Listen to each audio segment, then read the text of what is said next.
السلام عليكم ورحمة الله. اللهم صل وسلم وبارك على سيدنا محمد وعلى آله وصحبه أجمعين. ازيكم حبايبي، عاملين ايه؟ يا رب تكونوا بخير. احنا النهاردة عاملين البسبوسة المكرملة. يا رب تعجبكم وتبقى خفيفة عليكم كده وتجربوها، والله العظيم ولا أسهل ولا أجمل ولا أحلى من كده. يمكن من أحسن وأجمل المرات اللي أنا عملت فيها البسبوسة، وسهلة وبسيطة وما فيهاش أي اختراعات. هي عبارة عن نص كيلو سميد بسبوسة ناعم، وحوالي ربع كوباية جوز هند مبشور ده لو انتي حباها يعني، ونص معلقة بيكنج باودر بس. دي المكونات اللي جافة معايا.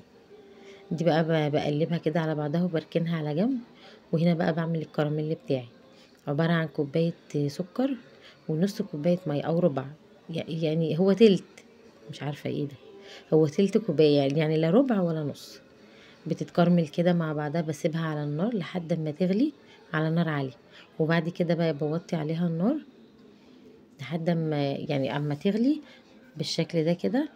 بوطي عليها النار بقى لحد ما يبدأ السكر يديني لون، وافضل اول ما يبدأ يديني لون من الحروف كده اقلب عشان ادخل اللون في بعضه، علشان يبقى الكراميل كله لون واحد.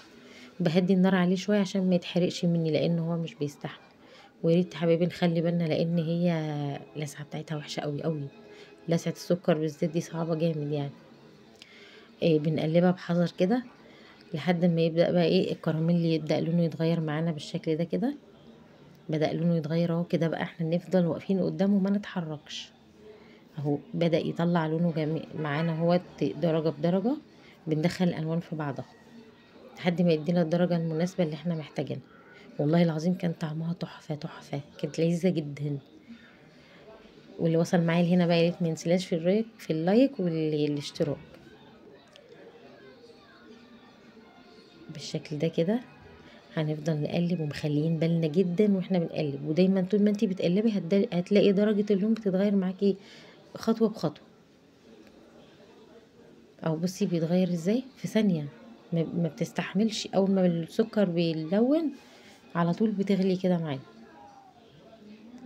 وهنا بقى هننزل عليها بكوباية لبن او مية المتاح عندك، يعني هي مش بتشترط ايه بتحطيه، بس يا ريت قبل ما تحطي بتكوني طفيتي النار، عشان الفوران اللي بيحصل مع اللبن هو دافي. وغلوان السكر ده ما يطرطش او يعمل اي بهدله او اذى. ربنا يكفينا شر النار وعذابها يا رب. هنا مجرد ما استنيت لحظه بس كان بدأ يلون تاني من الجنيه. اهو بالشكل ده كده. انا ما حبيتش اجري المقطع ده عشان نشوفه معانا خطوه بخطوه. واللبن بتنزلي بيه اول ميه حسب ما انت حابه يعني، بتنزلي بيه نقطه بنقطه كده لحد بس اما الفوران ده يهدى، وبعد كده بتنزلي بيه عادي. وهنا بقى انا حطيت 3 معالق سمنه بلدي، بس المقطع ده معلش ما تصورش معايا. هو ده بقى اللي بيدي الطعم والريحه والنكهه بتاعت البسبوسه بالسمنه البلدي. بعد ما حطيت اللبن وقلبته ودوبته، دوبت اللبن في الكراميل. نزلت عليه 3 معالق سمنه بلدي او نص كوبايه، هما 3 معالق جامدين بتبقى كتيره شويه، او نص كوبايه سمنه سايحه.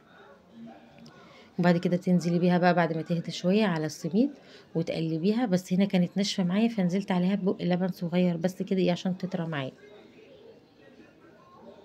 هنا بتحسي ان هي كده خلاص خلصت، والله بالشكل اللي هي فيه واللون ده بتحسي انها خلصت، والطعم كان تحفه. والله لو دقتيها بالشكل ده كده وهي لسه في الطبق كده. هنا بقى بنشربها بس المكون الكراميل بتاعها بالسمنه باللبن. بنشربه للبتاع للبشاميل الدنيا ملخبطه معايا معلش انا صايمه. بنشرب السميد للسوائل بس، مش بنعجن ولا حاجه. وبعد كده بقى بنفرده في الصينيه كده، صينيه متوسطه ما تكونش كبيره قوي ولا ضيقه قوي علشان ما تطلعش تخينه او رفيعه معايا. وبعد كده بقى بتحطي على وشها بقى سوداني، بندق، لوز، مش عايزه تحطي حاجه خالص، هي كفايه طعمها بصراحه. وهنا بقى السيرب بتاعها عباره عن كوبايتين سكر وكوبايتين ميه وعصره ليمونه خفيفه. بتغلي على النار كده لمدة بس 10 دقايق. هو كده كده الشربات بتاع البسبوسة بيبقى خفيف مش تقيل. وبعد ما بطفي عليها بنزل عليها بكيس فانيليا. هنا بقى نزلت بكيس وطفيت على طول.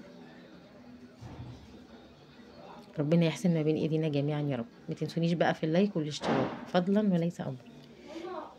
هنا بقى بنسقيها الشربات بتاعها هي بتشرب معانا، بس هنا بقى وانا بسقيها الشربات كان السوداني بيتخلع من على وشها كده، مش عارفة. بس رجعت لزقته تاني لما مش بغلب يعني. هو عامة هو وجوده كتزيين بس هو الطعم اصلا طعم السمنة البلدي في البسبوسة تحفة. والمكرملة دي بتبقى لذيذة جدا عن اللي بنعملها بزبادي ونقلبها وهي لسه بيضة وبعد كده بنسويها. بصراحة انا جربت دي ودي لقيت دي احلى بكتير قوي. يا رب تكون عجبتكم، مع السلامة.